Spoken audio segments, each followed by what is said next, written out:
ঘুমানোর আগে লা ইলাহা ইল্লাল্লাহ 100 বার পড়লে কি হয় জানলে আপনি অবাক হয়ে যাবেন। এটা যদি আপনি জানেন তাহলে আপনি কখনোই আমলটি আর ছাড়বেন না। লা ইলাহা ইল্লাল্লাহ এই কালিমাটা আমরা জানি না এমন কেউ নাই। যারা মুসলমান আছি তারা আমরা সকলেই লা ইলাহা ইল্লাল্লাহ, আল্লাহ ছাড়া কোনো মাবুদ নাই। কি বলেন আছে? এই লা ইলাহা ইল্লাল্লাহর এতটা ফজিলত নবীজি সাল্লাল্লাহু আলাইহি ওয়াসাল্লাম জানিয়ে দিয়েছেন। এই লা ইলাহা ইল্লাল্লাহ যদি এক পাল্লায় রাখা হয়, অন্য পাল্লায় যদি এই দুনিয়া এবং দুনিয়ার ভিতরে যা কিছু আছে, আসমান জমিন চন্দ্র সূর্য সব কিছু যদি এক পাল্লায় রাখা হয়, তাহলে লা ইলাহা ইল্লাল্লাহর পাল্লাটা কয়েক কোটি গুণ বেশি ভারী হয়ে যাবে।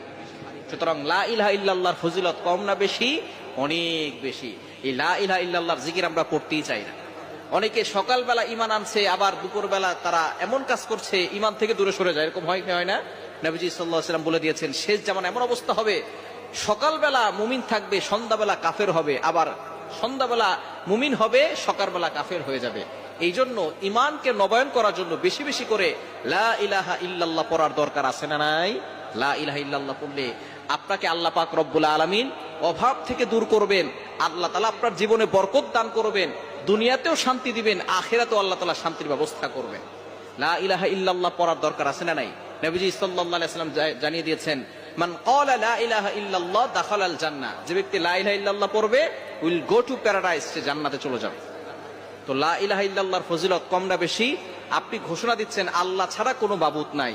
সুতরাং এই লা ইলাহা ইল্লাল্লাহর মাধ্যমে আপনি আল্লাহর নৈকট্য অর্জন করবেন, আপনি আল্লাহ তাআলার সাথে সম্পর্ক বৃদ্ধি করতে পারবেন। শুধু তাই নয়, নবীজি সাল্লাল্লাহু আলাইহি ওয়াসাল্লাম জানিয়ে দিয়েছেন, যে ব্যক্তি লা ইলাহা ইল্লাল্লাহ 100 বার পড়বে, কিয়ামতের ময়দানে তার চেহারা পূর্ণিমার চাঁদের থেকেও বেশি উজ্জ্বল হয়ে যাবে। কি বলেন? চেহারা সুন্দর করতে চাই কি চাই না? হাজার নয় লক্ষ কোটি মানুষ থাকবে, জিন থাকবে, সকল মাখলুকাত থাকবে, তাদের সামনে আপনার চেহারা পূর্ণিমার চাঁদের মতো জলজল করতে থাকবে।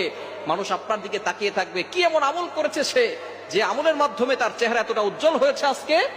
তখন ফেরেশতারা বলবে তারা কালিমা পড়েছে, বেশি বেশি করে লা ইলাহা ইল্লাল্লাহ পড়েছে, এজন্য তাদের এই কালিমার কারণে তাদের চেহারার সৌন্দর্য বেড়ে গিয়েছে। এজন্য লা ইলাহা ইল্লাল্লাহ পড়বেন, এবং ঘুমানোর আগে যদি আপনি 100 বার পড়তে পারেন, আল্লাহ পাক রব্বুল আলামিন নিজে আপনার জিম্মাদার হয়ে যাবেন। আল্লাহ আপনাকে বিপদ আপদ থেকে হেফাজত করবেন, এবং কঠিন থেকে কঠিন রোগ থেকে আল্লাহ আপনাকে হেফাজত করবেন। আল্লাহ তাআলা আপনার জিম্মাদার হয়ে যাবে। এজন্য আল্লাহ তাআলা জিম্মাদার হয়ে যাক, এটাকে আমরা চাই কি চাই না? কেননা যদি কারো জিম্মাদার আল্লাহ হয়ে যান, তাহলে তার কোনো টেনশন থাকে না। কি বলেন? টেনশন থাকে? ওয়া মান ইয়াতাওয়াক্কাল আলাল্লাহি ফাহুয়া হাসবুহ, যে আল্লাহর উপরে ভরসা করে আল্লাহ তার জন্য যথেষ্ট হয়ে যায়। সুতরাং আল্লাহ আপনার জন্য যথেষ্ট হয়ে যাবে। আপনি ঘুমানোর আগে উযু করে ঘুমাবেন, অবশ্যই উযু করে ঘুমাবেন। উযু